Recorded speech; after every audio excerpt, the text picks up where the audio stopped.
ساری زندگی مسافر قرآن رہا ہوں، مسافر حدیث رہا ہوں۔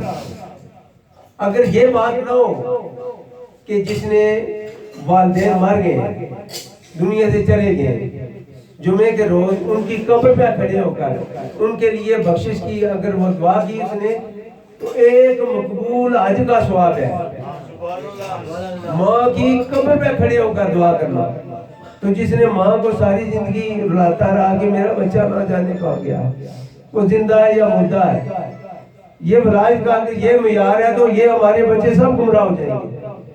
یہ اکثر جو ہے ایک فرقہ ہے جو بار بار یہی کہہ رہا ہے، انہوں نے اپنی کتاب کیا فیضان نام کیا رکھا، فیضان سنو، مگر یہ لکھا کیا ہوا ہے؟ کیا میرے حضور نے کبھی ایسا فرمایا کہ والدین کو چھوڑ کر ایسے چلے جائیں؟ پھر یا یہ تو کوئی بتا دے کہ تمام اولیاء کا سردار بادشاہ کون؟ شیخ سید عبدالقادر جیلانی محبوب سمانی۔ تو کیا کر رہے ہیں؟ ولایت کا یہ معیار ہے کہ اللہ سے ناراض ہو کر بھاگ نکلے تھے وہ، یہ ان سے یہ منسوب کرنا؟ یا تھوڑا سا خدا کا خوف کریں، ان کی شان کو دیکھیں، کیا کہہ رہے ہیں وہ؟ اگر کیا اس کی تصدیق کرتا ہے کوئی؟ دیکھا حضرت لوط علیہ السلام کی بیوی تھی، مگر نافرمان ہوئی تو وہ بھی غرق ہو گئی۔ یہ خیال نہ ہے کہ نبی کی بیوی ہے۔ حضرت نوح علیہ السلام نے دعا کی تو کہا یہ نہیں تیرا بیٹا ہی نہیں ہے، تیرا جو نافرمان ہے یہ تیرا ہی نہیں ہے، نہیں بات مانی۔ امام الانبیاء نے انشاءاللہ کہنا بھول گئے تو 40 دن تک بے ہی نہ آئی، یار ان سے کوئی بڑی شان کی تھی، تمام انبیاء کے امام۔ تو پھر ہم کیا کہہ رہے ہیں؟ شیخ سید عبدالقادر جیلانی ناراض ہو کر چلے گئے تو اللہ نے بار بار کہا کہ اتنے ہزار اور معاف کر دوں گا، ایسے نہ کر، اتنے ہزار اور معاف کر دوں گا۔ یار ایسی من گھڑت باتیں نہ بتایا کریں کہ اسلام کو شدید اس کا نقصان پہنچے، ہماری اولادیں فنا تباہ ہو جائیں گی کہ وہ چلا گیا، باپ سے اجازت لی تو باپ سے اجازت لی تو چلا گیا۔ یار اگر ایک بار والد کو دیکھیں، ایک بار والد کو دیکھیں، ایک مقبول حج کا ثواب ہے۔ ایک بار والدین کریمین کو دیکھا تو ایک مقبول حج کا ثواب ہے۔ اتنے حج جو ہے ان کے ثواب سے گارا بنانا اگر بہتر ہے، یا تو میری سمجھ سے بالا تر ہے۔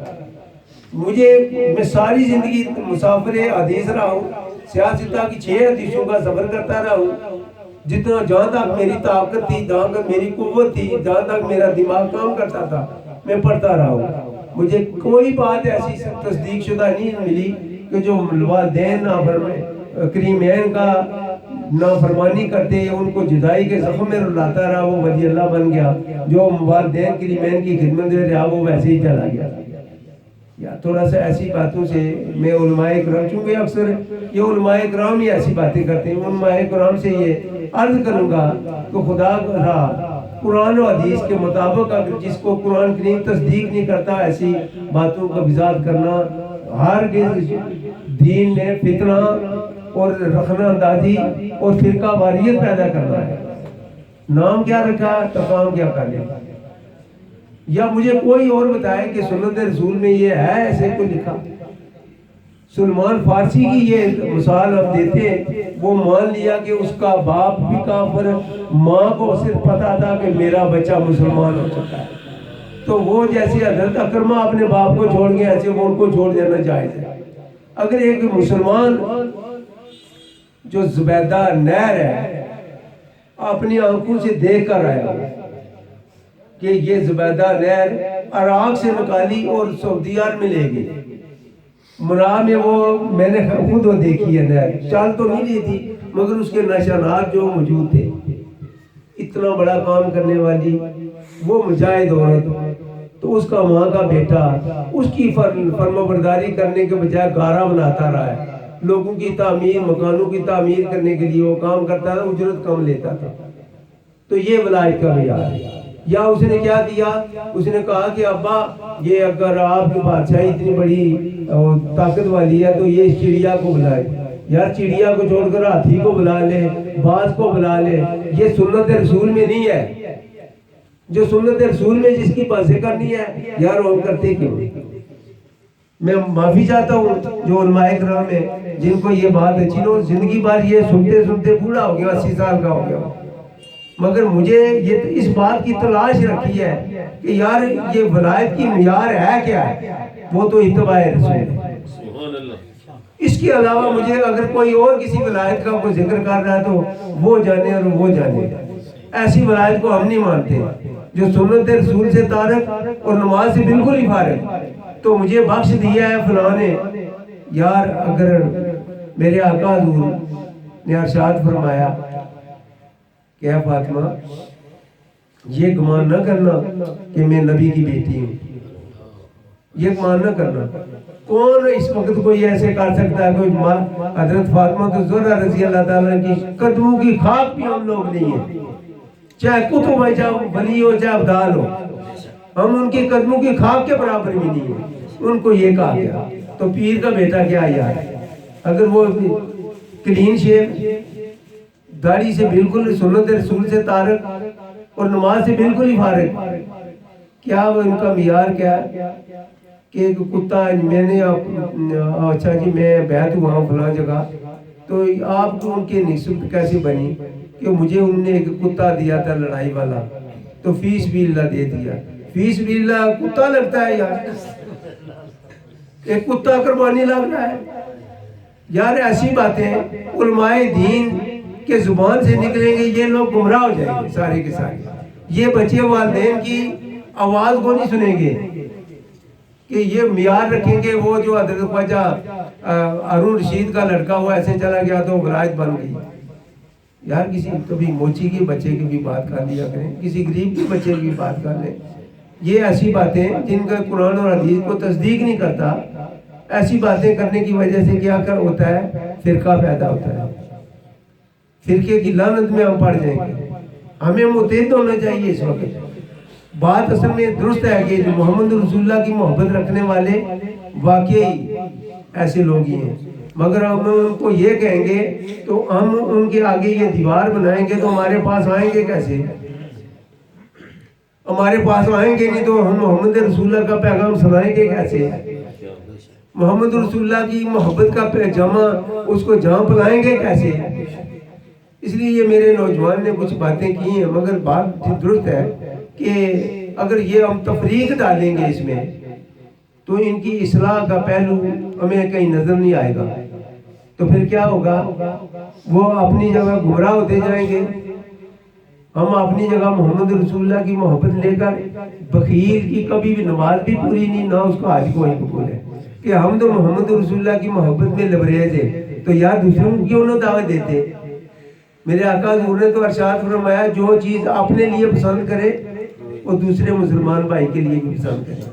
اگر ہمیں محمد رسول اللہ کی محبت سے ہمیں نجات ملی ہے، یار باقی کو سب کو دعوت دیں، آ جاؤ اسی کشتی پہ بیٹھے، یہی نجات والا راستہ ہے۔ تو تھوڑی تھوڑی یہ بات کر لینا کہ حضرت شیخ سید عبد القادر جیلانی اولیاء اللہ کے تاج بادشاہ، ان پہ یہ کہ اللہ سے ناراض ہو کر بھاگنے لگے تو اللہ نے کہا نہ انہوں نے ایسے نہیں کرنا، میں اتنے ہزار اور معاف کر دوں گا۔ پھر دوسرا قدم اٹھایا، یار جہاں نبی تھر تھر کامتے ہیں تو کسی کی مجال نہیں، تو یہاں والدین کو ایک بار دیکھیں ایک مقبول آج، اگر یہ حدیث میں ثابت نہ ہو تو یار میرا چہرہ بھی تبدیل کر دیں، میری گردن بھی کاٹ دیں۔ تو اللہ کا حکم ہے کہ اپنے والدین پہ احسان کرو تب میں تجھ پہ احسان کروں۔ تو اپنے والدین کو ناراض ہو کر ساری زندگی بار مر گیا تو اس نے گشتری بھیجی، یہ میری نشانی ہے، یار گشتری بھی کھا جا۔ اس جس ماں نے پیٹ میں رکھا، گود میں رکھا، تجھے پرورش کی، اس کو اس کی خدمت سے منرف ہو کر تو دور دراز خانہ کعبے بھی بیٹھتے ہیں۔ اگر خانہ کعبے سے اللہ ملتا اسے تو خواجہ بحث کرنی بھی وہاں بیٹھ جاتے، ماں اندھی کو پیچھے چھوڑ جاتے، وہاں مجھے اللہ ملے گا۔ تو صوفیہ سے ہم پوچھتے ہیں وہ کیا کہتے ہیں بھائی؟ انہوں نے کہا کہ نہ رب عرش معلا آتے، نہ رب خانے کعبہ ہو، نہ رب علم کتابیں لبا، نہ رب وچ مرابع ہو۔ مرابع میں بیٹھے رہے تو نیت گندی رکھیں گے تو کیا لے گا؟ خانہ کعبے کے قریب جو سب سے بڑی لیٹرین ہے وہ ابو جہل کا گھر تھا، صفا مروہ سے باہر نکلے تو سب سے پہلے وہ لیٹرینو ابو جہل کا گھر آیا، وہیں پہ رہتا تھا، اگر بخشش ملتی تو وہاں اس کو بھی مل جاتی۔ دوسرا یہ ہے کہ تصوف کسے کہتے ہیں؟ جی یہ ہمارے نبی نے نہیں کہا تو یہ آپ تصوف والے کون لوگ ہیں؟ یہ دیکھیں 40 سال، 1-2 سال کی بات، یہ ایک دن کی بات نہیں کر رہا، 40 سال خانہ کعبے کے اندر سے خانہ کعبے کے اس نہر، یہ بھی ممکن ہے دور ہو، اتنا دور میرے آقا حضور کا جو آستانہ مبارک تھا، تو جاتے کہاں رہے؟ 40 سال تک کہاں جاتے تھے؟ خانہ کعبے بیٹھتے رہے غار حرا میں، 40 سال تک خانہ کعبے۔ یہ سن رہے ہیں نا اب کہ خانہ کعبے میں ایک نماز ادا کریں تو 1 لاکھ کا ثواب ہے، تو مدینہ منورہ میں اگر نماز پڑھیں تو 50,000، بالکل درست ہے۔ سیاستہ کی 6 حدیثوں میں موجود ہے اور میں نے خود پڑھا ہے، باقی ایسے ہے۔ مگر دیکھیں کہ تصوف کیا ہے کہ دنیا کی ہر چیز کو پیچھے چھوڑ دینا، اسی کی محبت میں غرق ہو جانا۔ تو کہاں رہے؟ غار حرا میں۔ 40 سال کے بعد آپ نے نبوت کا اعلان کیا، تو 23 سال تبلیغ اسلام میں، 40 سال کا جو منزل تھی کیا کہ اللہ کی مخلوق کی بلائی کا درس دیتے رہے، کافروں کا بوجھ بھی کندھوں پہ اٹھایا تو منزل پہ پہنچا دیا، اور جانوروں پہ بھی شفقت کی، پرند چرند بھی ان کے احسان مند ہیں۔ بلکہ یہ تو سنتے آ رہے ہیں، معاف کرنا علماء کرام سے سنا ہے، جس کا سایہ نہیں اس کا ثانی کہاں، یہ اکثر سنتے آئے ہیں، بچپن میں سنتا رہا ہوں۔ جو میرا بچپنا تھی اس وقت بھی یہ میں سنتا، مگر میں جب میری آنکھوں نے کام کرنا شروع کیا تو پتا چلا کہ کوئی وجود کائنات میں ایسا ہے ہی نہیں جس پہ میرے آقا حضور کا سایہ ہو۔ میں ایمان سے کہہ رہا ہوں، جو میں نے دیکھا کہ کوئی چیز دنیا پہ ایسی پیدا ہوئی نہیں جس پہ میرے آقا حضور کا سایہ نہیں، یہ انہی کا سایہ۔ کہ اگر یہ بات نہ ہوتی تو اللہ تبارک تعالیٰ یہ نہ ارشاد فرماتے اے نبی اگر تجھے پیدا نہ کرتا کائنات ہی پیدا نہ کرتا۔ اسے کیا پتا چلا؟ کائنات کے ہر ذرے پہ میرے نبی کا سایہ، اسے یہی ثابت ہوتا ہے نا۔ تو جس نے اگر رحمت اللہ عالمین کے دروازے پہ جانا نہیں، رحمت لے گا کہاں سے؟ اسے ملے گی کہاں سے؟ تو یہ میرے دوستو، ہر بات کو کہنے سے پہلے کیا کہتے ہیں؟ پہلے تولو پھر بولو، پہلے اس کا موازنہ کریں، کیا یہ قرآن اور حدیث کے عین مطابق ہے؟ اگر ہے تو پھر کہہ دیں، اگر نہیں تو یہ دیکھیں کہ فرقہ نہ پیدا ہو۔ یہ ہمارے جو بابا جی تھے محی الدین چشتی اجمیری رحمۃ اللہ، لاب الدین کی اولاد کا میں فرزند ہوں، تو یہ شہاب الدین غوری یہ اسی دور کے ان کے مرید تھے۔ تو اللہ تبارک تعالیٰ اس کامل ولی کی آگے خوشبو کا ذرہ ہمیں بھی مل رہا ہے۔ جب میرے والد صاحب نے سمجھا کہ میں تو ولایت کا جو مقام ہے اس سے تو بھٹک گیا ہوں، تو مجھے چونکہ میں معصوم تھا تو میرے والد محترم جو اس دنیا فانی سے چال بسے تھے، تو جب وہ بالغ ہوئے، جوان ہوئے، تو موڑا شریف تشریف لے گئے۔ اس وقت بابا جی محمد قاسم مولوی رحمۃ اللہ موجود تھے، اس وقت موجود، ان کے ہاتھ میں ہاتھ دیا تو میرے والد صاحب ساری زندگی محی الدین صاحب علاء الدین صدیقی کے والد صاحب اور میرے والد صاحب مولا شریف بابا جی قاسم مولوی رحمۃ اللہ کی خدمت میں رہے۔ تو خواجہ پیر قاسم مولوی رحمۃ اللہ کا مقام یہ تھا کہ کچھ لوگ رجوری کے رہنے والے، انہوں نے عرض کی کہ بابا جی حضور ہماری بچیاں، ہماری بیویاں، ہمارے بچے یہ آپ کی محبت میں یہ تڑپ رہے ہیں، تو اگر چلے تو ایک دورہ کر لیں مقبوضہ کشمیر، آج وہ مقبوضہ کشمیر ہے تو چلے۔ تو بابا جی نے کہا کہ میں تو نماز کے لیے بھی بڑی مشکل سے کھڑا ہوتا ہوں، میرے پاس تو اتنی طاقت نہیں۔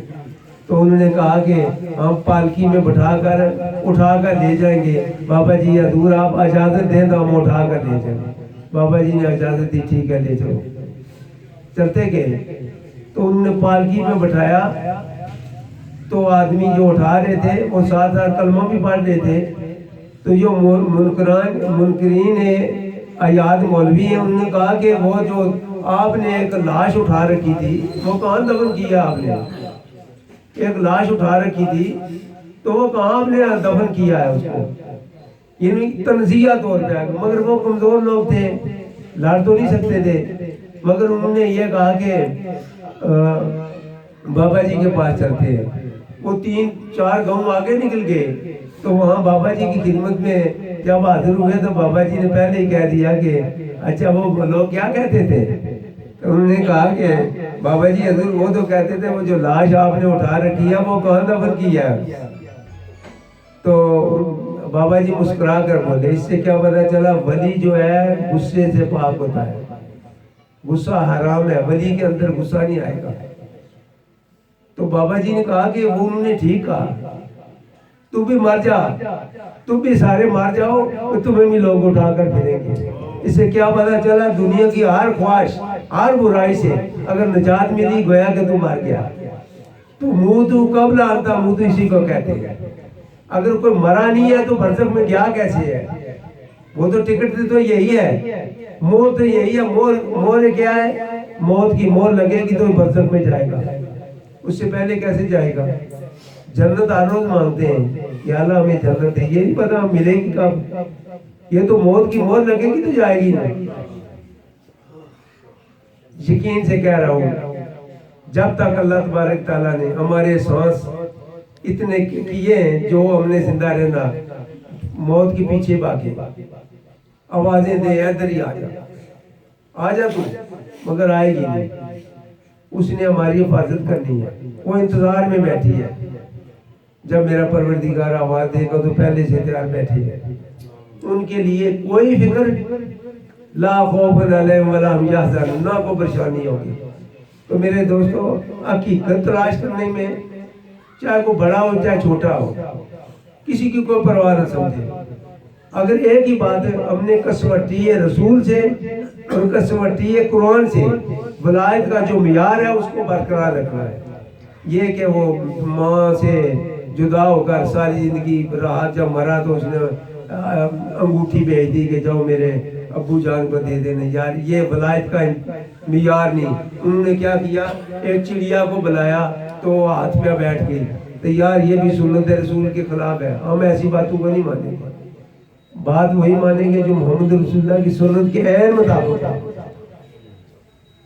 تو یار اگر کسی کو میری بات اچھی نہ لگی تو معاف کر دینا، کیونکہ میں 80 سال دریاؤں صحراؤں میں جنگلوں میں گھوما پھرا ہوں۔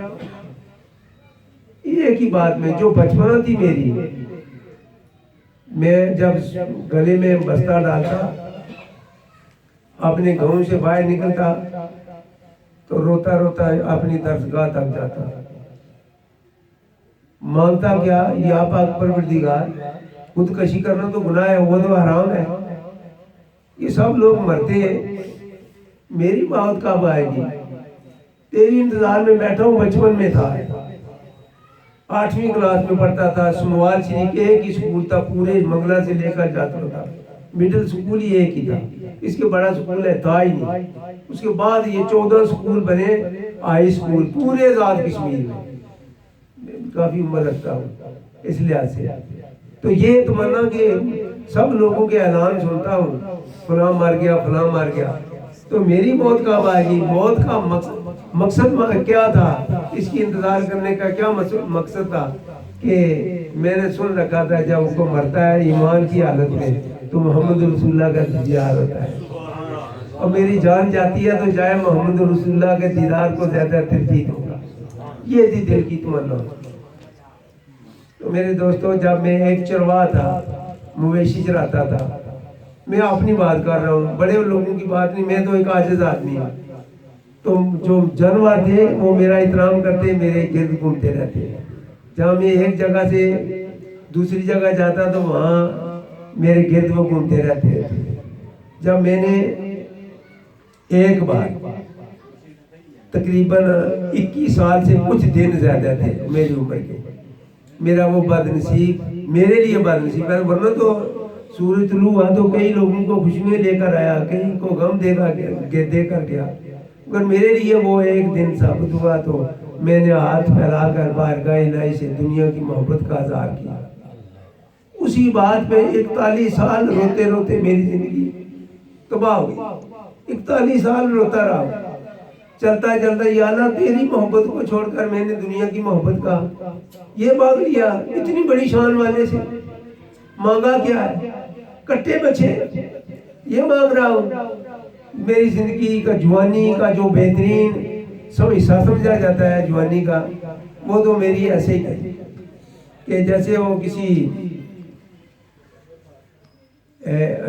شاعر نے بھی میں ایک گیت بھی سنا تھا کسی سے، محبت کی جھوٹی کہانی پہ رہے، بڑی چوٹ کھائی جوانی پہ رہے۔ ساری زندگی میری جوانی روتے روتے کہ یا اللہ میں نے کیا مانگا ہے، میں نے ایسے کیوں، میرے ہاتھ ٹوٹ جاتے، میری زبان جل جاتی، میں نے یہ کیا کیا؟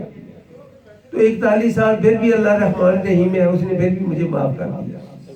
تو اللہ کی رضا اور محمد رسول اللہ کا پیغام، اس پہ عمل کریں۔ یہ جو ہے ویسے جس کو کلمہ اٹھانا آ گیا ہے، حقیقت شناس نہیں بنا، 10-15 کتابیں لکھ دی، اتنی کتابوں کا مصنف ہو۔ تو حضرت ابوبکر صدیق رضی اللہ تعالیٰ عنہ خالد بن ولید کو حکم دیا کہ دیکھ رہے ہیں کہ سارے صحابہ کرام رضوان اللہ علیہ اجمعین اس وقت کیا حالت ہے، انہیں میرے 2 پیغام سن لینا، ایک شہرت کے پیچھے نہ بھاگنا کہ میں پہچانا چاہوں، ایک موت سے نہ ڈرنا۔ موت کو آوازیں بھی دے گی تو زندگی دے گی، وہ موت نزدیک نہیں آئے گی، بلکہ زندگی کا وہ لطف ملے گا جو کہیں کسی کو نہیں ملا۔ ایک دنیا کی شہرت عزت کے لیے پیچھے نہیں بھاگنا، عزت آپ کے پیچھے بھاگے گا۔ جو لوگ اپنی عزت کے لیے کہ میں ولی اللہ مان جاؤں، لوگوں کو کرامت بتاؤں، میری عزت شہرت بہت زیادہ ہو جائے، مجھے پہچانا چاہوں، میرے مرید زیادہ ہوں تو مجھے ایسے کرے، یار یہ ساری باتیں خدا سمیع البصیر ہے، وہ جانتا ہے دلوں کے راز۔ یہ سارے باتوں سے ایک طرف ہو کر صرف ایک ہی اللہ اور اس کی رسول کی اتباع کرتے ہوئے اللہ کی رضا حاصل کرے تو انشاءاللہ کبھی بھی زندگی کا آخری سانس بھی انشاءاللہ پہلے ہی آ جائیں گے۔ آگے ہم پالکی جیسے خواجہ محمد قاسم مولوی رحمۃ اللہ کو اٹھا کر پھرتے رہے، ایسے ہی آ جائیں گے وہ بھی۔ کئی بار دیکھا، مر مر کا بھی دیکھا، جی جی کا بھی دیکھا، کہ یہی پتا چلا کہ جو محمد رسول اللہ کی اتباع کرنے والے وہی کامیاب نکلے۔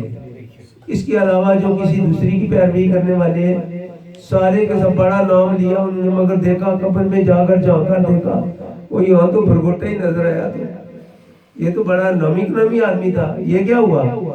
کہا کہ یہاں تصدیق ہی محمد رسول اللہ کی ہوتی ہے، جسے وہ تصدیق کہیں گے وہی ولایت میں جائے گا۔